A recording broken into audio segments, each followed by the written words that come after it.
OBE log, navigating the fourth dimension, circa, sometime during the last quarter of the year 2012.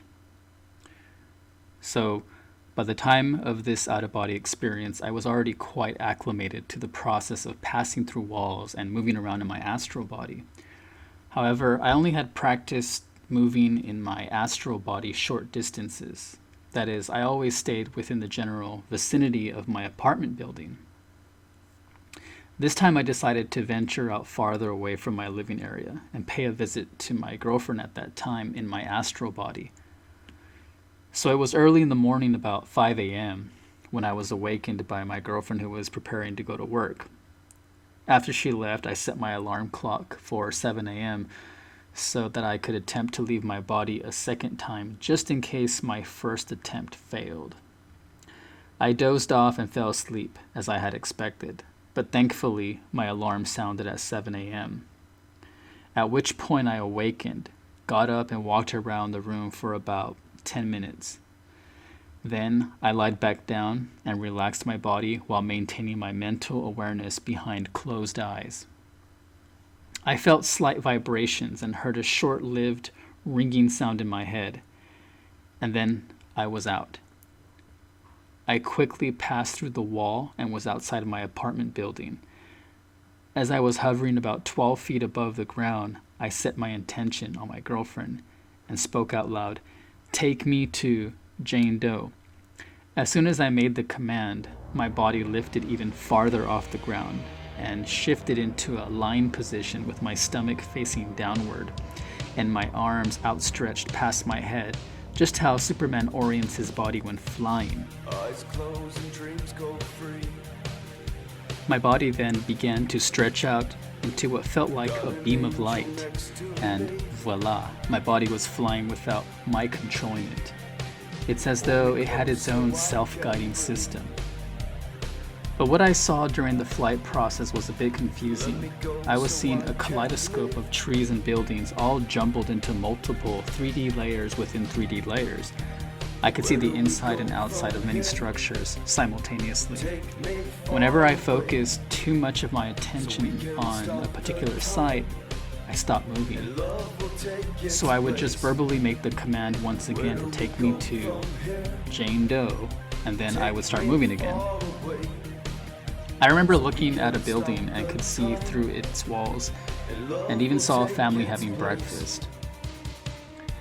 I have to mention that everything in my environment looked a little pixelated as usual. Nonetheless, it was so amazing. I remember thinking to myself, so this is what true freedom feels like.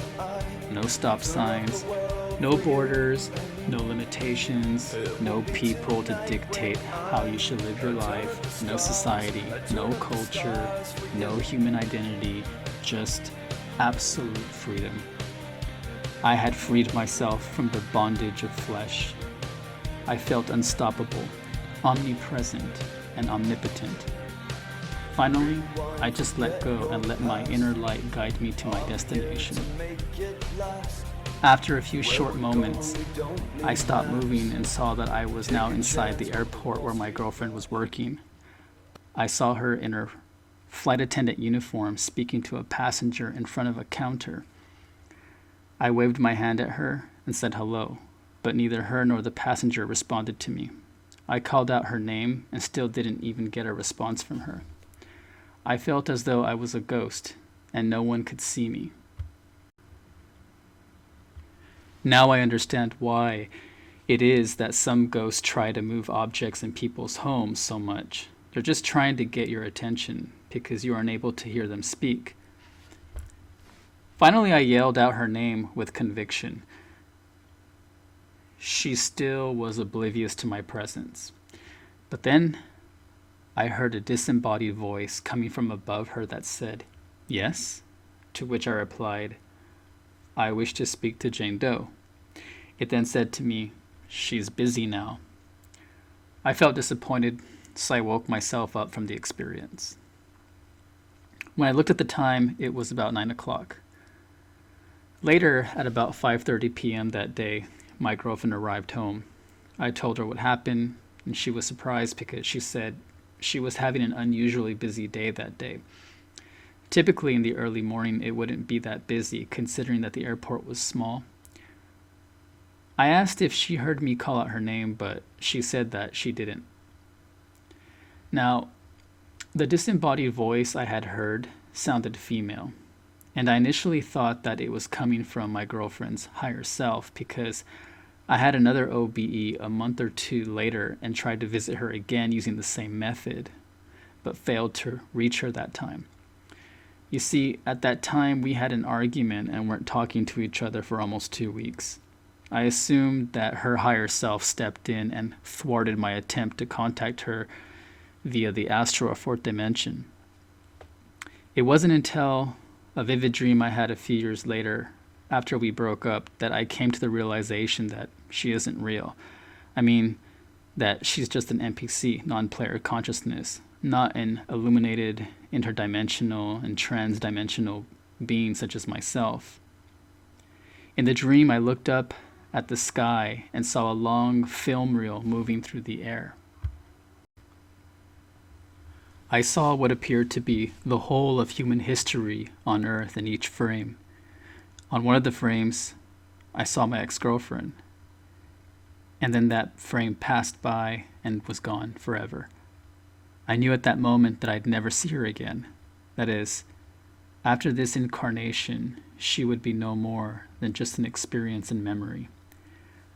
I then started to ponder, what if everyone around me is also just a fleeting program in this matrix, just another dream character? Well then, that would mean that I've been caught up in some sort of solipsistic construct, meaning that I'm the only one who actually exists, and everyone else is not real. The idea shook me to my core. But it still begs the question, whose disembodied voice was it that I heard when I initially reached my girlfriend during my OBE, and why was I unsuccessful in reaching her using the same technique the second time? Here are some possible theories other than her higher self stepping in. It is possible that I was able to reach her the first time because our loving emotional frequencies matched. Hence, I was able to reach her the first time, but not the second. But that doesn't make any sense because during my second attempt, she was in a negative emotional state, and so was I. So our vibrations were technically matched, as they were both negative. So in theory, I should have been able to contact her in 4D that time as well. I also have to make another rebuttal against the idea that her higher self prevented me from reaching her. If that is so, then why is it that black goo, greys, and other nefarious entities are able to reach me and wreak havoc on my health without my consent? Where is my new age higher self to protect me from them? It is possible that it was my original source consciousness that prevented me from reaching her the second time. But why would my original source consciousness allow me to make contact with her the first time, but not the second? By the way, I was able to reach her one more time a few years later via an OBE. So the best working theory I have thus far is that there is an ancient artificial intelligence that is in total control of the many layers of this matrix, and thus has control over the NPCs within it. But it can't control beings like me whenever we become aware and lucid. I believe that all this chasing a girl in the astral was just a ruse to make me doubt my own abilities and to distract me from focusing on the true goal, which is to reintegrate with my original source consciousness.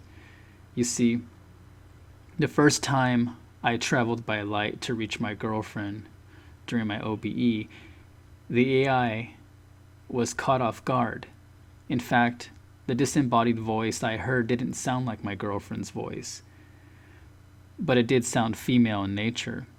This AI can only mimic, and even then its mimics are always off by some degree. It can never replicate with exactness. The second time I projected and commanded to be taken to her, my attempt failed because the AI was controlling the illusion I was seeing in 4D. I've also learned over time that those who are illuminated and who come from beyond this matrix have the power to override this AI in the 4D and any other plane of consciousness. I know this because I've done so in other experiences. But you have to be fully aware and lucid to do this. If you are still in a dreamlike stupor, you'll struggle to override the AI's control over the environment. There is one last thing I forgot to mention about traveling in the form of light. When I was moving as light during this experience, I would turn in sharp angles, not intentionally. It's just how I moved when I let go and let the light move me in autopilot mode. I felt as though I was moving through circuits on a circuit board. In the Emerald Tablets of Thoth, Thoth mentions that one should not move in angles, but in circles or curves when out of body. Otherwise, the Brotherhood of Darkness will follow you. This is perhaps what alerted the AI to me.